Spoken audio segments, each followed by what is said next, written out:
herpetologist and conservationist Dan O'Neill. Oh my. My mission is to find, film and measure the planet's biggest living animals. He's massive. And ultimately, find out how to protect them. They may be big. Oh, it's so freaky! But even these giants evolved from much, much bigger ancestors. Using the latest scientific data, we're bringing these extinct species back to life. To understand their evolutionary secrets and discover why these ancient animals died out. And this time, I'm hoping to track down a legendary reptile. The largest snake on the planet, steeped in mystery, the anaconda. Growing over 25 feet long. These snakes are apex predators of the Amazon, but far from the largest to ever exist. Traveling back 60 million years, a snake was dominating the rivers in South America.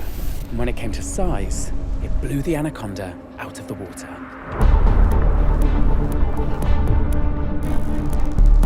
This is Titanoboa. Its name says it all. Twice as long and over 1 ton of snake. It redefined the limits of snake size. But why did the anaconda's terrifying ancestors go extinct when there are still giant snakes lurking around South America today?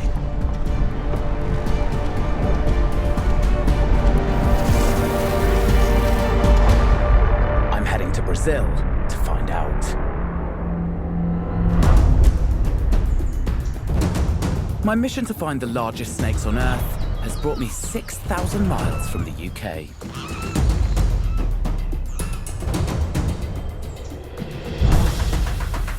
The jungles of South America hold a special place in my heart. I've been lucky enough to find and study many of the continent's giants. Oh my God.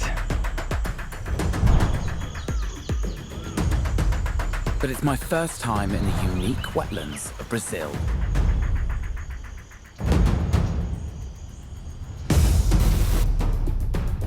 First stop on my journey is Campo Grande in southwest Brazil, where I'm hoping to get hands-on with an anaconda.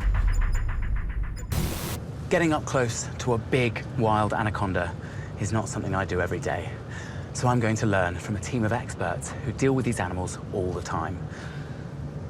I think now's a good time to admit that I'm not that comfortable with snakes.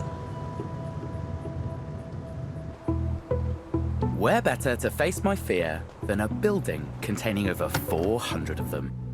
The herpetologists at Don Bosco University are going to teach me how to wrangle a snake, one much bigger than this. Everyone here has to wear masks, gloves, and coats when dealing with the snakes. Less for our protection, actually more for theirs. Many of the snakes here are recovering after being rescued, so they're vulnerable to disease. Today, Dr. Paula Helena needs to carry out a health check on a yellow anaconda that survived a forest fire. If this snake's healthy, she can be returned to the wild. So Paula has got a snake hook. She's gonna find the snake. Although they kill by constricting their prey, anacondas defend themselves by striking. Even small snakes have a powerful bite. We need these hooks to keep her at a safe distance. I can tell immediately that's an anaconda. Eyes positioned high on the head and beautiful, beautiful patterns. This species reaches a maximum of 14 feet in length, half that of their much larger green cousins. Looks really, really small there, but so tightly bound. I bet could easily be 6, 7 foot long. The first thing that needs to be done is take its weight, and Paula is letting me do it. So I need to get her onto these scales. Easier said than done. is very hard. She's very slippery. Come on, lovely. Let's, okay, that's your head. Come on, there we go. Okay, darling, how much do you weigh? She is just under 9 kilograms, making her almost 20 pounds. Bom, agora a gente vai levar o animal para a mesa para fazer a avaliação clínica dele. Comparing the snake's weight to her length allows us to assess her condition. Right. Now, I'm going to measure her. It's actually quite hard to measure a snake. Okay. So that is 180 plus 50, which is 230 centimeters, so around 7.5 foot long. I was pretty close. For a yellow anaconda of this length, she's a really healthy weight. And the fact that she's shedding means she's growing, which is a really strong sign of good health. It's quite stressful for this snake to have its head constantly being handled. So Paula's just putting the snake's head inside that Perspex tube to calm it down. To complete her assessment, Paula needs to do an internal examination. Part of the health check is to do an ultrasound across the snake to check its heart, its liver, its kidneys, its lungs, to make sure everything is in working order. But this is a great chance for me to see how all of those organs are organized in such a long body.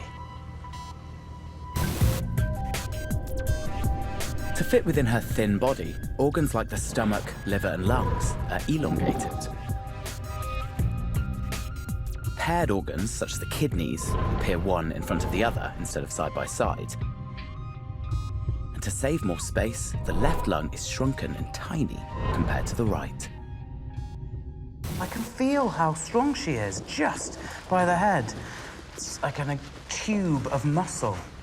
She's not even that big. Can't even imagine what a really big one would be like. Paula, is she healthy? Aparentemente sim, né? Tá saudável, crescendo e o que a gente está observando no ultrassom, provavelmente muito em breve ela voltará à natureza. Very cool. Hear that, Snakey? You're going back to the wild. She's due to be released within a few months.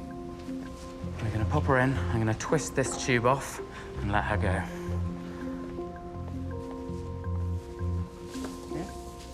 Okay. There we go. Look at that, she's so beautiful.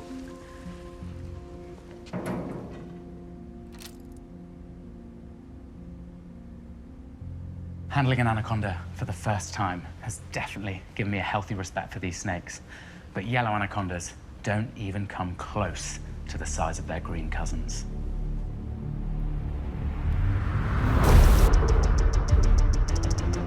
Giant green anacondas are found across 240,000 square miles of tropical South America. Much of their range is in Brazil, where some of the largest have been discovered. But even huge snakes can be impossible to see in Brazil's muddy waters. So I'm heading south to the crystal clear Formosa River for a better chance of finding one of these elusive giants.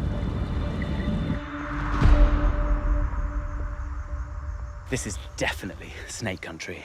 There are over 400 species of snake in Brazil alone, but that is just a fraction of the number of species that have existed since snakes first evolved. Experts believe snake-like reptiles began to evolve around 150 million years ago during the Cretaceous period. But the legless creatures we find today took a long time to appear. Even 95 million years ago, snakes like Najash rheinogrina retained the function of tiny limbs, likely used for grabbing prey or breeding partners. We still find evidence of limbs in modern snakes. Some still have leg bones buried within their bodies, known as vestigial limbs. Experts believe the need to burrow or swim meant that snakes finally became fully streamlined. Over time, mutations switched off the genes to grow legs, their eyes gained a protective layer, and their ears closed off completely. But this limbless way of life didn't restrict snakes. Their simple body design makes them remarkably adaptable. Today, there are more than 3,000 species of snake across the world, and habitats like this are perfect for them. But they're so secretive that tracking them down is incredibly hard. So if I'm going to have any hope of finding an anaconda, I'm going to need some help. So I'm meeting a team of local experts to help me navigate these waters. Herpetologist Dr.Juliana Terra is one of just a few anaconda specialists in all of South America. She's been tracking the snakes here for 6 years. So, is this a good time of year to find anacondas? Yeah, actually it's the best time of the year to find them. Now is the beginning of the breeding season of the anaconda, so they are very active in the environment.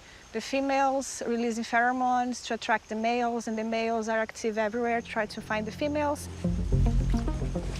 Juliana's mapped the best places to find these snakes across a 2-mile stretch of the river.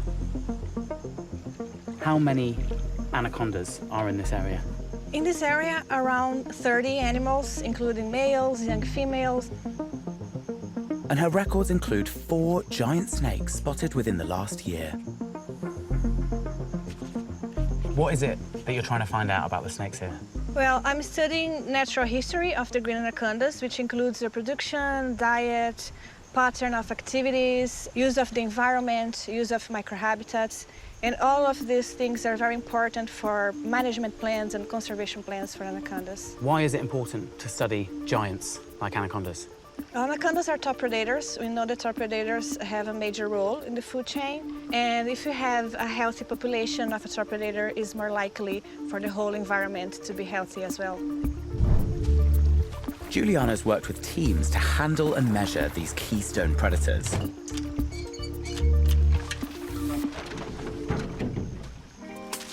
But I want to know what she means by huge. What's the difference between a big and a giant snake? Okay, so this is the length of the yellow anaconda I've already measured. She came in at 7 feet long. How big are the biggest green anacondas around here? Between 17 and 18 foot long. Okay, so that is considerably longer than this. Yeah. Ooh, that is absolutely massive. So there are anacondas around here that are this long. How much would an 18-foot-long anaconda weigh? A snake of this length, it could be over 250 pounds. Well, this is the largest one, but anything over 13 feet is a giant anaconda. I'm not sure I'm mentally prepared to meet an 18-feet-long snake. It's time to see if we can find one.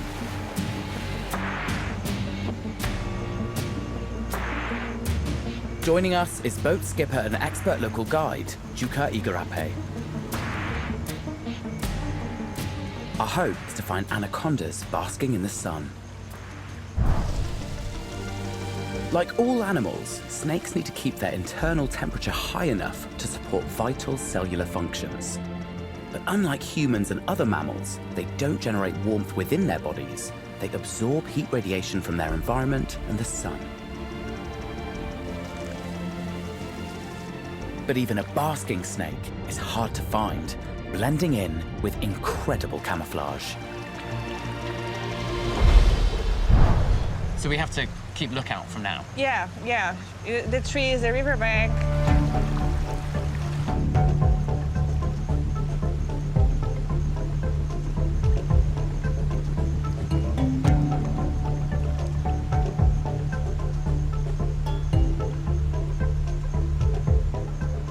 Wow, you can see everything. So clear. The water is very clear. There's so many trunks and branches in the water. I keep thinking I'm looking at a snake. Yeah, they look like an anaconda. Everything looks kind of like an anaconda, Yeah. to be honest. The Formoso River is famous for its crystal clear limestone filtered waters. But even here, we'll need to be on our guard.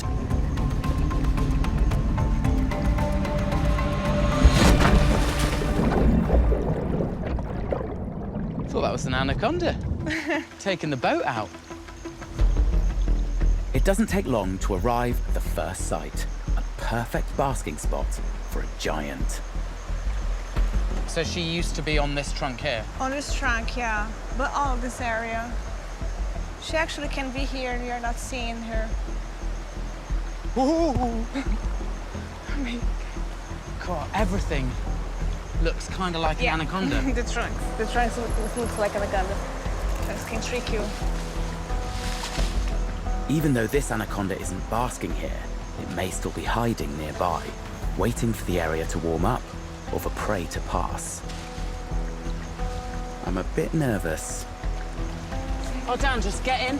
Get in and try and find the ambush predator in her home.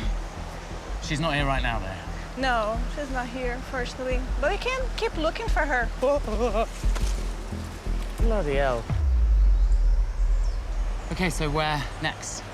Now we're gonna check this area a little bit more, because she might be somewhere in this area. And then if you don't find her now, we're going to try to find another one.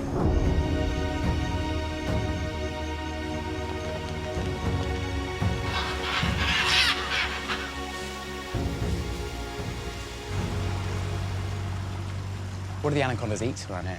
Well, the main prey of the anacondas are birds, small mammals, lizards, but we see a change on their diet between the ages. And when the big ones reach some size, they change, they switch their diet for huge mammals, like big mammals, like capybaras, wild pigs, and this kind of stuff. The plentiful vegetation of the forests and riverbanks makes habitats like these ideal for capybara, the largest rodent on Earth. A favorite meal for caiman, which are in turn eaten by jaguars. But even the biggest cat on the continent is prey for giant anacondas. When an anaconda finds its prey, what's the strategy for killing it? They are constrictor predators, so they will coil around the prey and squeeze them very hard. So suffocation, they'll cut off the airflow. We have evidence to suggest us that actually they kill by preventing the blood to circulate all over the body. And that kills them even faster than cutting off the airflow. Yeah. Experts have found the discarded prey of anacondas with severed spines. How do anacondas generate constriction pressures great enough to rip tendons and ligaments?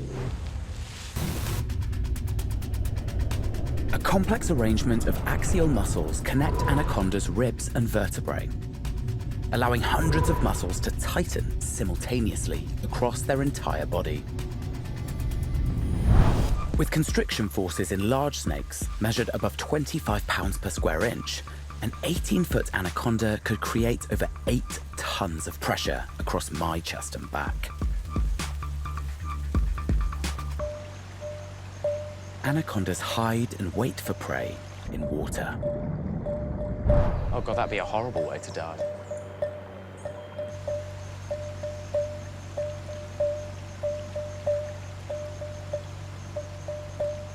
If I was to get in the water with an anaconda, would there be any chance of it kind of seeing me and thinking food?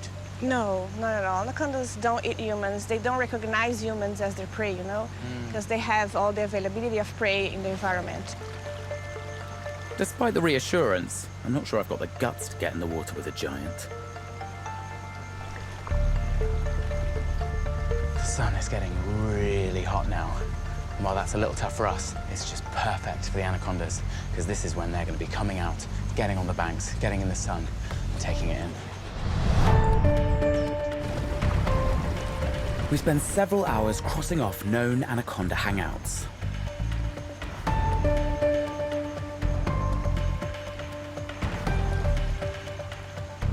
Without success.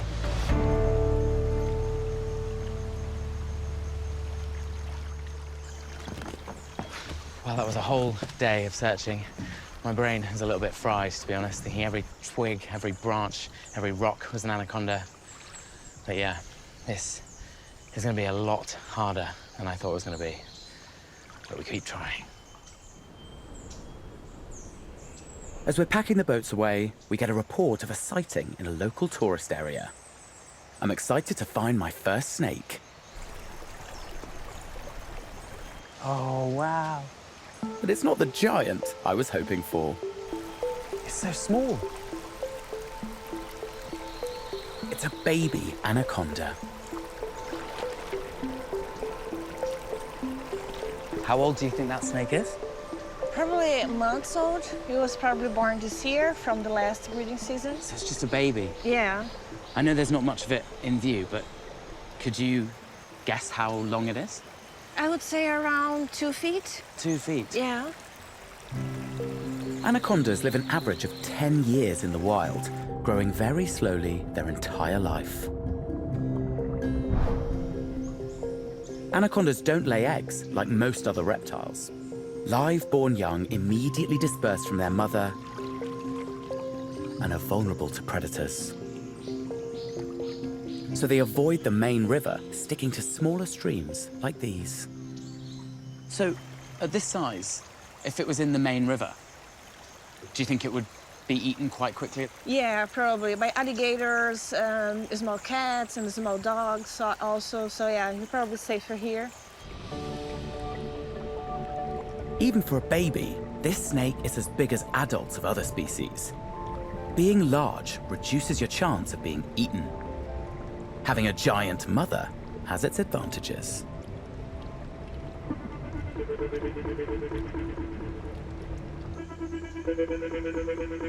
It's the end of day one. Our giant anacondas are proving how elusive they can be.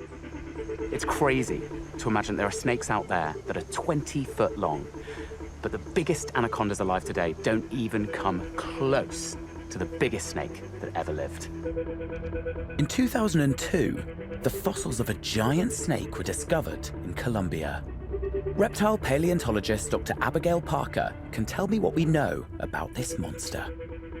I'm really interested to learn more about Titanoboa. How many examples of Titanoboa do we have in the fossil record?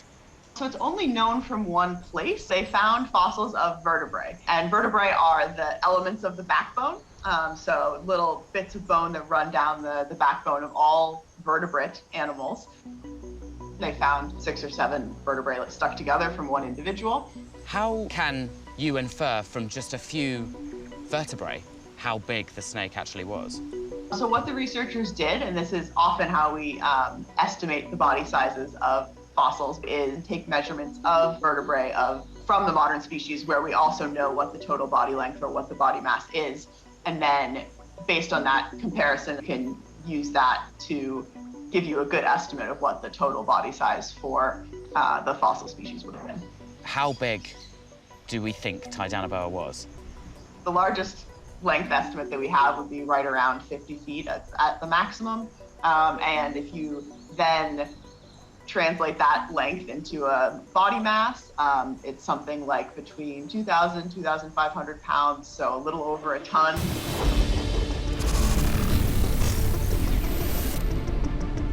That must be one of the most important snake finds in paleontological history.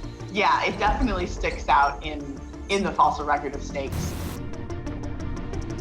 The largest anacondas in Brazil measure 18 feet in length and weigh 250 pounds. Titanoboa was twice as long and 10 times heavier. Knowing that the anacondas alive today eat pretty sizable mammals, what kind of prey would that mean that the Titanoboa was eating? If the modern anacondas can eat a prey item that's up to 30% of their body size, then you have an estimate of Titanoboa's body mass. You could say 30% of that is sort of the largest size of something it would be eating. So a 1 ton plus 50-foot snake could have been eating some pretty massive animals. Titanoboa could have been eating prey up to 750 pounds in size, the same weight as a fully grown horse. Massive snakes are perfectly evolved to eat big prey.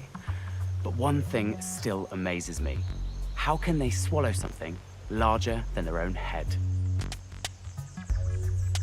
This skull might look small, but it belonged to a 26-foot-long snake. Unlike my highly fused human skull, an anaconda's skull is made up of a number of different highly mobile parts. The first thing you probably notice are these particularly grisly rear-facing teeth that are perfectly adapted for grabbing prey, not letting it get away, and allowing the snake to hold on long enough to squeeze it to death. Anacondas have 6 rows of teeth, up to 100 in total. If you're going to grab and hold on to massive animals, you're going to have some pretty wide jaws. And that's exactly what an anaconda has. Snakes have an incredibly unique evolutionary adaptation that allows them to do this, the quadrate bone. In humans, this bone is part of our inner ear, but in snakes, it's evolved a new use. It forms a double-hinged mechanism, enabling some snakes to open their jaws more than 150 degrees. Their bottom jaws are only connected in the middle by a super elastic ligament that stretches as they ingest their prey. Because of that super flexible skull, a fully grown anaconda could swallow me. But Titanoboa was so big, it could swallow prey 3 times larger. But with such huge mouthfuls, how do snakes avoid choking? The solution is a snorkel. Snakes can extend a section of their windpipe, called the glottis, outside of their mouths. And it allows air to bypass the carcass as they swallow it, which is a crucial adaptation as it can take hours to ingest their largest prey.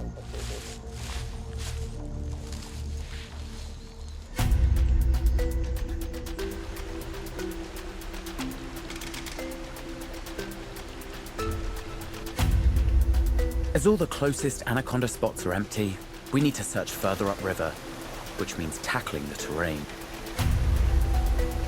There's no way we'll be able to get the boats over it with us in it. We have to take everything out of the boats, put them down, and get on the other side before we can get in. These falls are also a known anaconda hangout.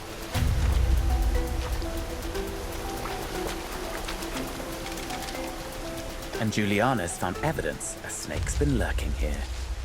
Wow. And it's a big one. Look the size of the ventral scales. Oh, wow.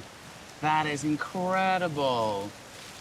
Those are big scales. Yeah. How big would you say a snake with this size of scale could have been? I would say around 15 feet. Is this an anaconda? Yeah, I would definitely say it's an anaconda. We don't have other snakes about this size in this area, so for sure it's an anaconda. Snake scales are mainly composed of keratin, just like our fingernails. They provide a protective layer, helping snakes retain moisture in hot weather. Why do you think the anaconda's chosen this spot to shed its skin? Snakes in general, they choose safe places to change the skin. Oh, wow. So they'll coil in here and then move around so that it scrapes it off. Young snakes shed up to 12 times a year, the frequency decreasing as they mature. Shedding helps remove damaged scales, and a recent discovery has revealed why snakes need their scales in pristine condition. It makes slithering much easier. The microscopic structure of scales helps them both grip and glide over surfaces. Rows of rough, raised edges create friction against smooth surfaces. And when the snake needs to pass over a surface easily, a coat of fats just nanometers thick lubricates the scale as it moves forwards, helping big snakes move over rough terrain. Well, there you have it. There are definitely anacondas here. And look at those scales. There are big ones.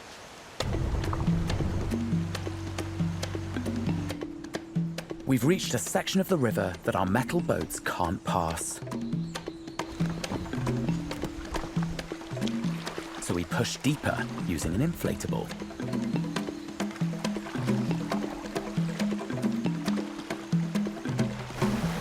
And our move pays off. I can see it. Wow, look at that. That is beautiful. It's so well camouflaged. That's definitely an anaconda, but it's quite small, right? How big is that snake, do you think? Maybe around 5 foot long. 5 foot? Yeah. Do you think that's a baby? It can be a juvenile female, but if it's a male, it is an adult male. So even though that's just 5 foot long, that could be an adult male? Yeah, it can be. That is an incredible size difference between the males and the females. Green anacondas have one of the largest differences between sexes in all reptiles. The largest females are 40 times heavier than the smallest adult males. So why do just the females reach these gigantic proportions? Well, it's all about reproduction. So larger females can have larger offspring and more of them. Now, being larger, it raises the chance of survival. Female anacondas invest huge amounts of energy into growing their young. So they need to put on weight and store energy for the breeding season. Oh, okay, so the males just really don't need to be that big. All they need to do is mate with the female. Yeah, exactly. And her job is to have all the kids. Awesome to see an anaconda in the wild. And even at just 5 feet, that is an impressive animal. But it's getting me excited for what I've really come here for, to find a massive female.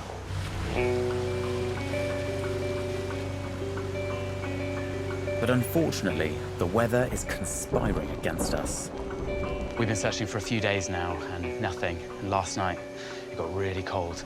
The temperatures dropped by over 20 degrees Fahrenheit. We are entirely reliant on the heat to see these snakes. They are cold-blooded animals, which means the only reason they're going to come out of the water is to bask and get that heat from the sun. And yeah, it's looking like today, there's very little chance of that happening.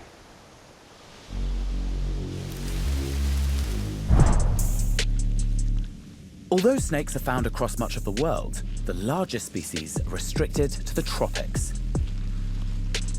Here, they can get enough ambient heat to warm their entire body. So did even larger prehistoric snakes need hotter ambient temperatures to exist? What were climatic conditions like when Titanoboa thrived? So the fossils of Titanoboa were found in Colombia in what we call the Cerrejón formations. These rocks date to the Paleocene period, between 58 and 60 million years old. The climate at that time was certainly warmer than today. At this point, there are a lot of differences between Earth today and then. The continents are in different places. There's differences in how much warmer it is along the equator than at the poles.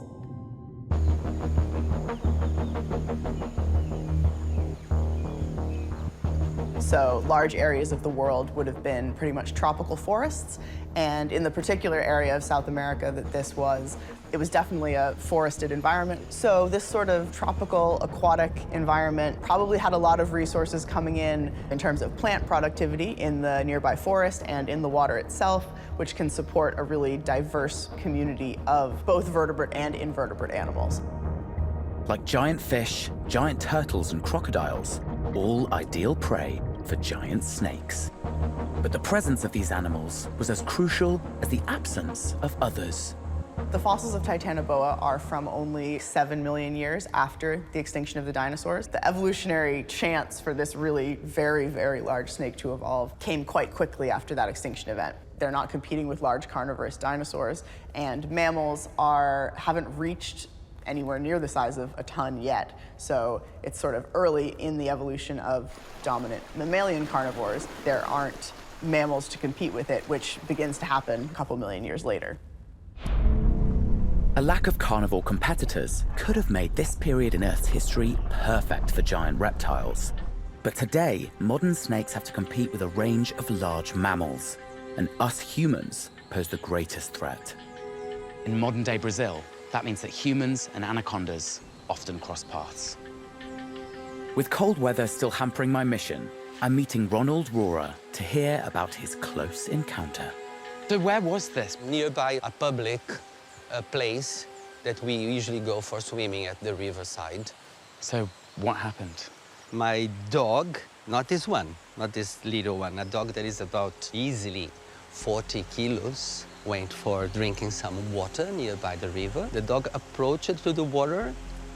2 seconds later, the anaconda was already on my dog. So, did you see it happen? Yes, I was You were right there when it happened? Yes, yes. At the moment, I jumped in the marshland to rescue my dog. And then after, the body started to come out of the water to wrap around my dog. And then that's when I realized I was in big trouble.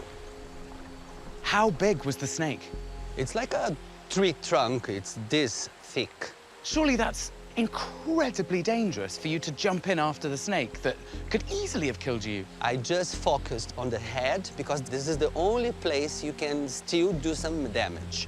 And then I used my arm, trying to punch, shouting out, "Release my dog, release my dog." People that was nearby hear my yelling and they came for help. Otherwise, there was no way to save my dog. By myself, no way. So, did the dog survive? Yes, she survived. Yes, she just got the bite. We did some pictures. I have here, this is the dog. Oh, what was its name? Fia. Fia, girl. Yeah. Oh, she's beautiful. And this is where she was beaten. So the strike got her chest and the shoulder. That is grisly. So you can see the size of the mouth of the snake. You really wouldn't stand a chance, would you? Did it change your perception of anacondas at all? Well, I still like anacondas. I think they are amazing animals, really impressive. But now I am a little bit more concerned about when people say, "Oh, there is no danger." Well, there is a danger, yes. But lightning doesn't strike twice, does it? But the anaconda maybe does. I hope it won't. Thank you for telling me that. My pleasure. But please do not hate anacondas, okay? Anacondas are just anacondas. Hearing Ronald's story has given me a new respect for these snakes and new hope of finding a giant. It's the penultimate day. The cold snap's passed and the temperature rises. Another day, another search. Fingers crossed.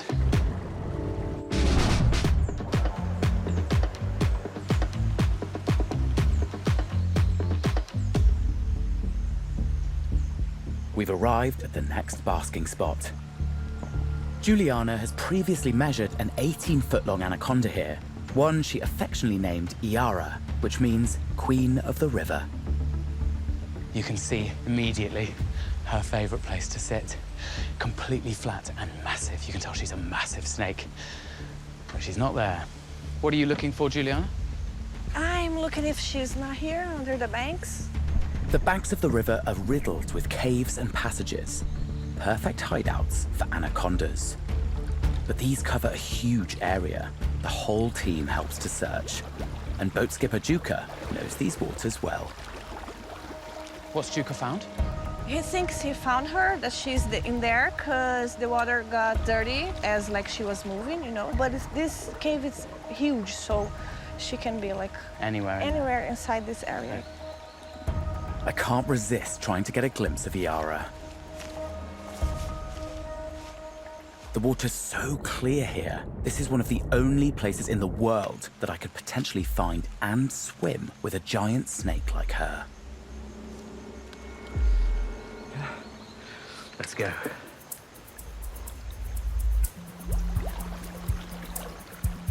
It's kind of freaky knowing she's right there. Okay. Here goes. Oh, God.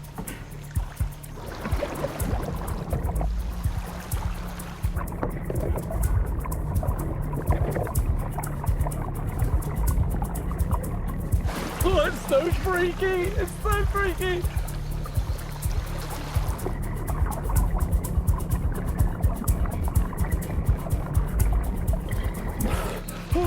Oh, something touched my leg. Oh, it's creepy sticking your hand in there. We scour every inch of the riverbank, but there's no sign of her. She's either too far in there and I can't see her, Or she's moved on somewhere else, so I think we need to go and look elsewhere.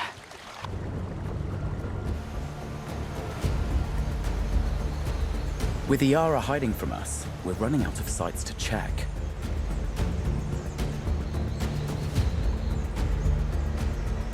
Anaconda! There? Anaconda!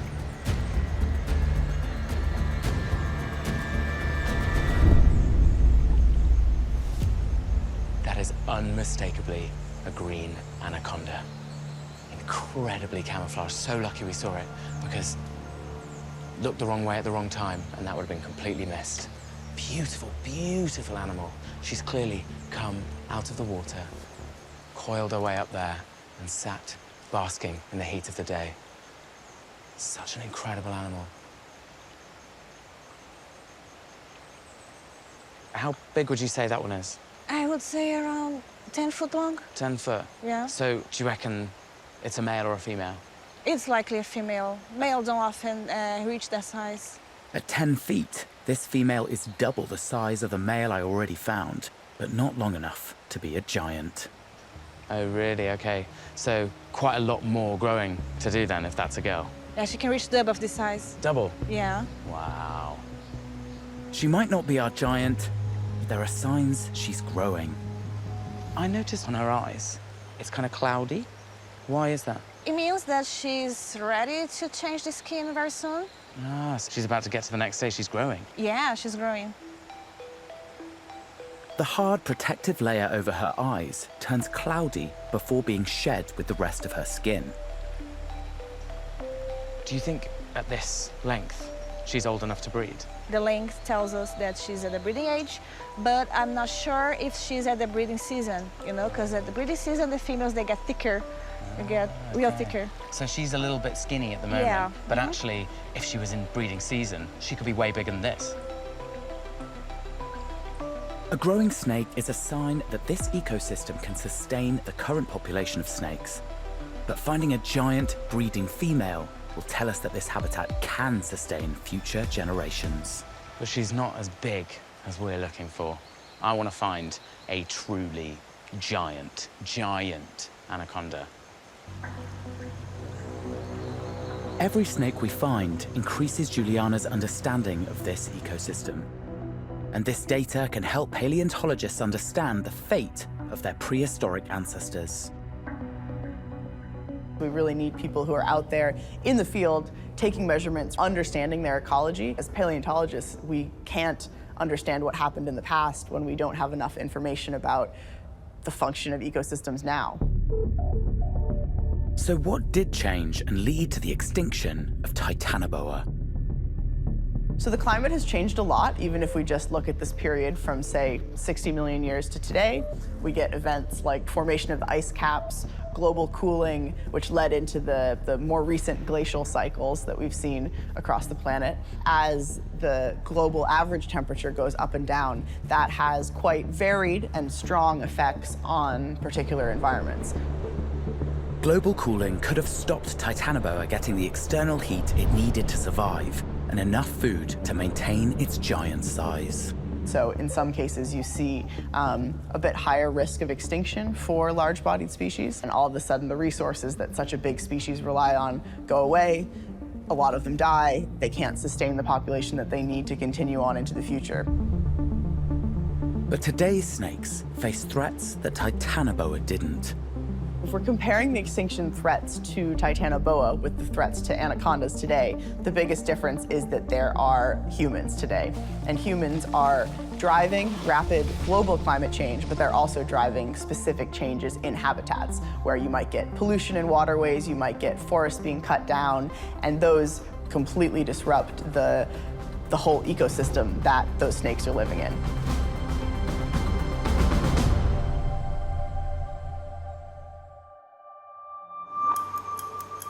We've now searched every site in Juliana's research area. Our only hope now is to revisit as many as possible before my time runs out. It's our last day, and everyone's a bit quiet, because there's definitely a sense of desperation now. From everything I've learned on the river, I feel like I'm starting to get the hang of this now. I'm knowing where to look, and I'm feeling more confident.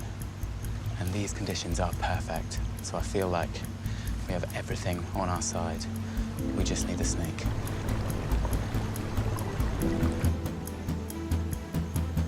We check off several sites, and they're all empty. As we reach the hottest part of the day, we're back at Iara's nest. It's there. It's there. It's there. It's there. The huge one. Yeah, she's there. Yes! The big anaconda is there. Oh my. Ela não escuta a gente. That is unbelievable. It's huge.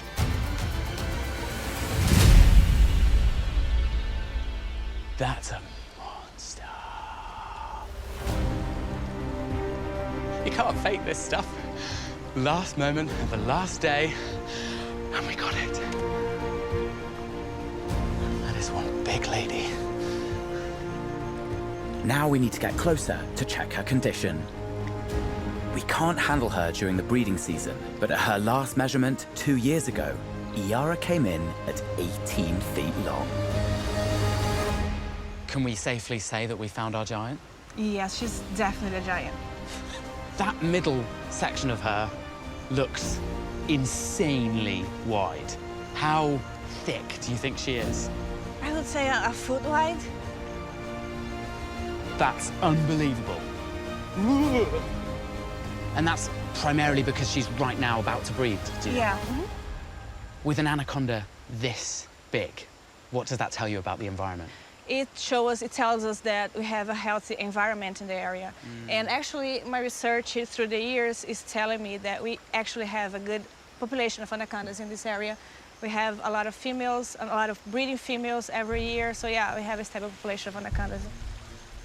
Now that Iara's warm enough after basking, she decides to head back into her cave. She's so big. It is breathtaking. It's now or never. I'm about to get in the water with an anaconda. She's an absolute giant. This is a bit unnerving.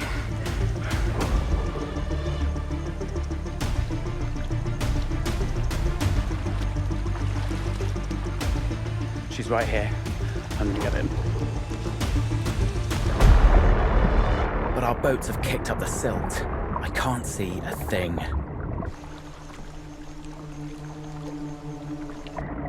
Have I missed my chance?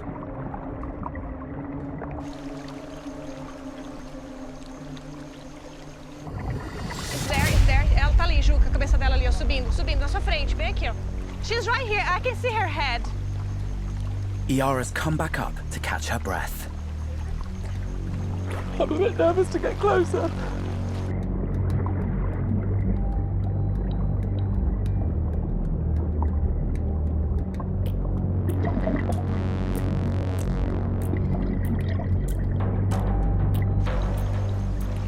Oh, wow. This is actually kind of spooky. Never in my life did I think I'd be this close to an anaconda in the water. With the cold and adrenaline, I'm shaking. But that is just millions of years of evolutionary perfection. And the one part of her you see is that tiny little head. But underneath is a giant.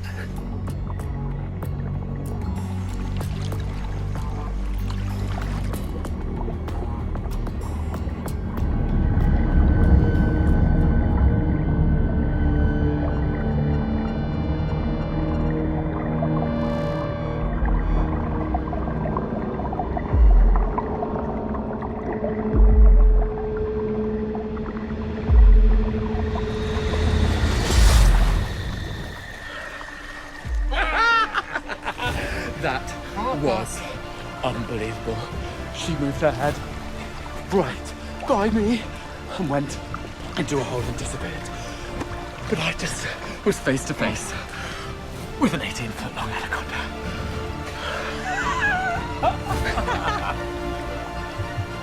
Amazing! Thank you. Welcome. Thank you so much. Unreal. Unreal. I just can't believe that. All of that. I can't believe it.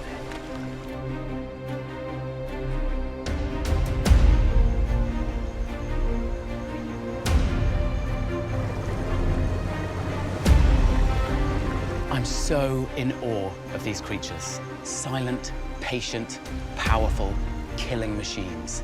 She is built to take down the largest prey unlucky enough to cross her path. But for her, being this giant is all about making sure her offspring have the best chance of survival. And the next generation need large stretches of forest and wetlands. All left untouched by us. So could anacondas one day reach prehistoric sizes once again? A warming world could lead to these snakes getting even bigger. But a changing climate both created and led to the extinction of the biggest snakes that ever lived.